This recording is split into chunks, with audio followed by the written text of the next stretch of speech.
கர்த்தர் உங்களை ஆசீர்வதிப்பாராக. சில வீடுகளில், சில தெருக்களில் சின்ன சின்ன போர்டுகள் வைத்திருப்பார்கள். நாய்கள் ஜாக்கிரதை. அந்த காலத்துலாம் ஜங்ஷன், பஸ் ஸ்டாண்ட்லாம் வைத்திருப்பார்கள். இவர்கள் இங்கே இருக்கிறார்களா அப்படின்னு சில பேர் ஃபோட்டோலாம் மாட்டி, இவங்க இங்கே இருந்தால் ஜாக்கிரதை, இவங்கெல்லாம் பிக் பாக்கெட் திருடர்கள்னு எழுதி வச்சுருப்பாங்க.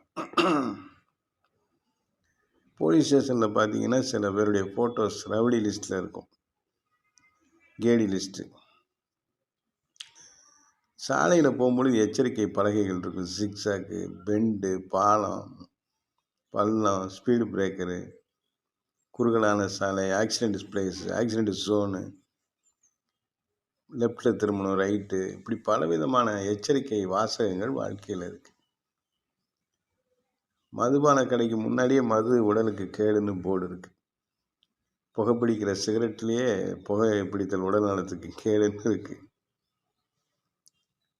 அல்லேலூயா. சர்வ சிருஷ்டி கர்த்தர் தான் தெய்வம்.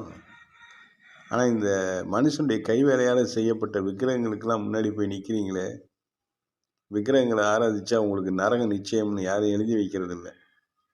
அப்படி நம்ம எழுதி வச்சா நம்மளை விட்டுருவாங்களா சும்மா? இயேசு கிறிஸ்துவின் அன்பையே தெருக்களில் பிரசங்கம் பண்ண முடியல, வீடுகளில் ஆராதிக்க முடியல, சபைகள் நடத்த முடியல, தேவாலயங்கள் நடத்த முடியல. அப்படிப்பட்ட ஒரு காலகட்டம் இந்திய தேசத்தில் இப்போ இருக்குது. இது இந்திய தேசத்துக்கு ஆபத்தை கொண்டு வரக்கூடிய காரியம்.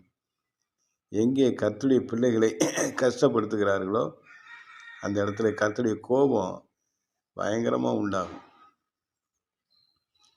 தேவ சமூகத்தில் தன்னை படைத்த சிருஷ்டிகர்த்தரை ஆராதிப்பது தான் ஆசீர்வாதம்.